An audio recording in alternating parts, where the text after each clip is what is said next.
Thank you. Member for Macquarie. Thank you, Deputy Speaker. The Hawkesbury has said farewell to Windsor's Robert Francis Carpenter, known to many of us as Bob, the co-founder of One Giant Leap Foundation, along with his wife Jackie. Bob was born on the 19th of August 1948, serving in the Defence Force and receiving a Medal of the Order of Australia in 1989 for his service to the RAF as flight engineer leader at Richmond. While he had always loved flight, schoolteacher Jackie opened his eyes to space, and together they set out inspiring the next generations of astronauts and scientists, taking Australian students across to NASA's Space Camp. When I met NASA's Pamela Melroy in Parliament last week, she's the Deputy Administrator at NASA, she described Bob and Jackie as the dad and mum of space education in Australia. One Giant Leap has got kids involved in a vast array of STEM programs, Seeds in Space, the Gadget Girls and Space for a Day, to name a few.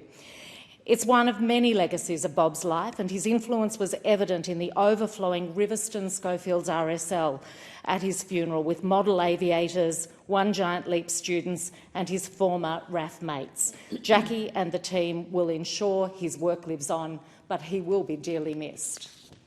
Deputy Speaker, koalas in the Blue Mountains World Heritage Area continue to provide surprising hope for the endangered species survival.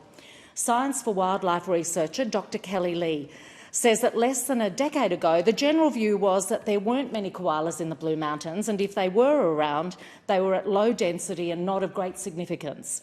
But her project, running since 2014, has found koalas breaking all the rules, living above 800 metres on sandstone country where soils are poor and the size of the gum trees is limited. Plus, the koalas are free of chlamydia, which has ravaged other populations, and they've been found to have the highest genetic diversity in the nation. That makes them pretty special, even with the big losses during the Black Summer fires. And now ecologist Dr Lachlan Pettit is investigating the suitability of the Blue Mountains area for avoiding the worst of temperature rise due to climate change, given the effect that heat has on koalas. Dr Pettit says the habitats of the World Heritage Area, which can't be cleared for development, are critical because there are deep gullies and old-growth forests which provide a lot of shade and cooling. Estimates are that the koala population has fallen by 62% in the last 20 years.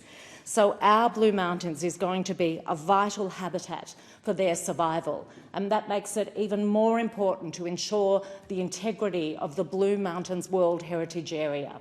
It's not just for koalas, but for all the other biodiversity.